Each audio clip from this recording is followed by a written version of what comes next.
And I don't even know if I like that word too much. I think one of the things that challenges people about staying with the healing process and keeping up with their commitment or staying committed is that things don't work out the way they think they will for the entire time. Mm-hmm. So at first when we say, yeah, I'm going to lose some weight, or I'm going to start a business, or I'm going to leave this person alone who I know stresses me out and causes all kind of anxiety and keeps me from the bag, then we get lonely, or we get frustrated, or it gets a little where we have to put in work, and so it becomes more challenging to commit to the things that we set out to commit to and the things that we want. And that's what shifts our focus from what we really want in life. And so I think that's what keeps people from having everything they want. Like for me, I know one of my commitments that I started in 2018 was to give up sugar. And so I didn't put a whole lot of stipulations, but the fact that it couldn't be processed sugar. And I could have a little finagle room, like when king cake season started. I could have me some king cake, but then I had to get right back on it. And so a lot of people don't want to commit because it's not comfortable. Well, commitment looks different for different people. Mm-hmm. It's different lengths of time. Yes. Which would really line up with what you discussed last year about setting goals. Yes. Smaller goals and bigger goals. Right. And so commitment is a different package for different people. But what's the main point they should really focus on when it comes to commitment?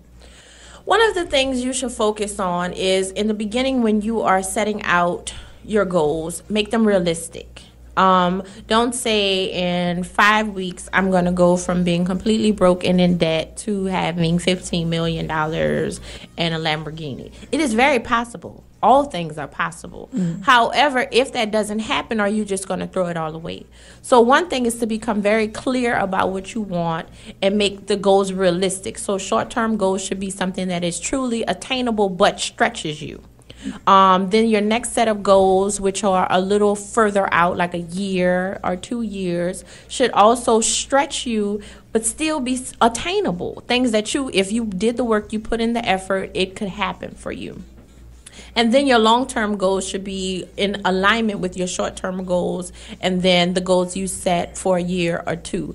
And so they should all line up. They should all be attainable, and they should decide on or lay out an action plan, which a lot of people don't do. And so it gives you clarity of mind of what you want. A few years ago, before we started the empowerment segment, 6 months probably before we started the empowerment segment, one of my goals was I wanted to be on a national radio show with my own segment.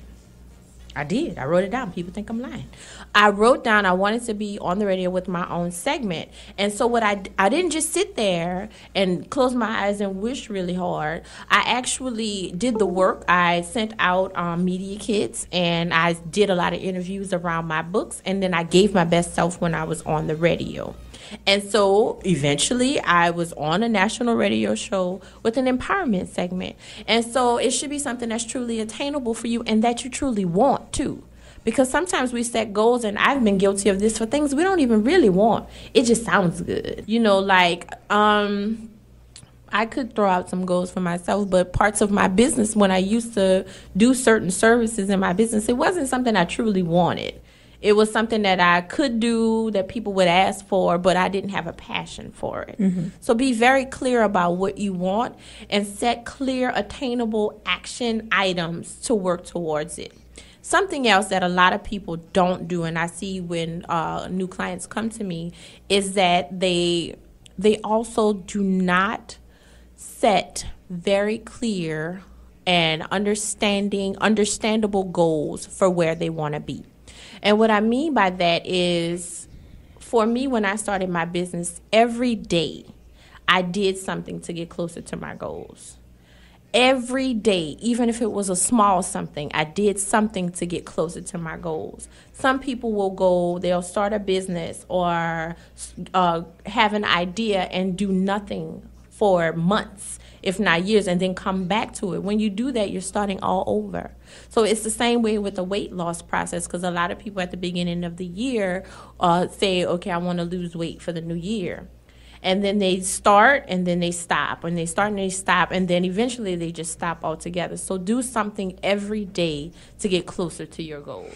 I like that you said that. And everyone, we are speaking with Dr. Sheika Square. She is our empowerment speaker, our life coach. She's here. So we're talking about commitment and what that looks like for you. So Dr. Square, you're saying some of the things that may cause them to stall, Yes. or to maybe miss the opportunity. You're saying be repetitious, do something every day. So on social media, I've been helping people understand not only commitment, but the next thing that I want to talk about on social media, because I wanted to do a 90-day free series, is on social media. I've been going live. The next thing I want to talk about is routine. And that's the action item part, is create a system where if you're writing a book, I get a lot of people asking me, well, how did you write your book in such a small frame of time? I wrote some of my book every day.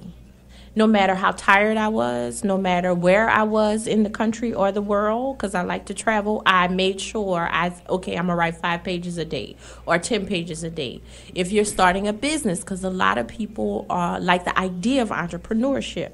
If you're starting a business, then work towards your goal of starting your business every day. So work on your business plan every day. Do some research every day.